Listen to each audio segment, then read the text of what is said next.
কখনো গালি দেবেন না।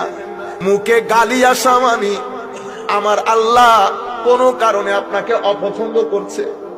আমার আল্লাহ যাদেরকে পছন্দ করেন তারা অনেক হায়াদার হয়, তাদের মুখে গালি থাকে না, তাদের কাপড় কখনো হাঁটু থেকে উপরে উঠবে না, আইল কেটে কখনো জমিন বড় করবে না, তারা কখনো মানুষকে তু তু মে মে করে মানুষের উপর জুলুম করবে না।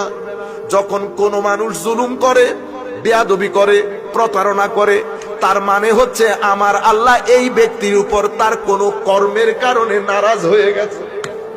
যদি আমার আল্লাহ রাজি থাকেন, পৃথিবীর যেই প্রান্তে, যেই কোনায়, জমিনে, ঘরে, সোফায়, আপনি শুধু এতটুকুন বলবেন আল্লাহ।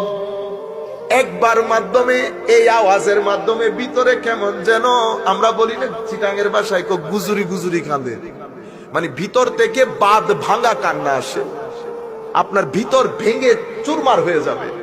আমার আল্লাহর সাথে যখন বান্দার মহব্বত হয়, এটা আজীব এক জিনিস। আপনি নিজে নিজে বুঝতে পারবেন আপনার হায়াতের মাধ্যমে, আপনার আমলের মাধ্যমে। কিন্তু যখন আমার আল্লাহ রাজি হয়, সবচেয়ে বুঝার বিষয় হচ্ছে বান্দা ভদ্র হয়ে যায়, বান্দার থেকে হায়া আসে। হায়া এটা একজন বান্দার মানুষের জীবনে সবচেয়ে গুরুত্বপূর্ণ সম্পদ। হায়া, লজ্জা। হায়া থাকলে গুনাহ হয় না, গুনাহ করতে পারবেন না। হায়াদার মানুষ কখনো মানুষকে ঠকাইতে পারে না।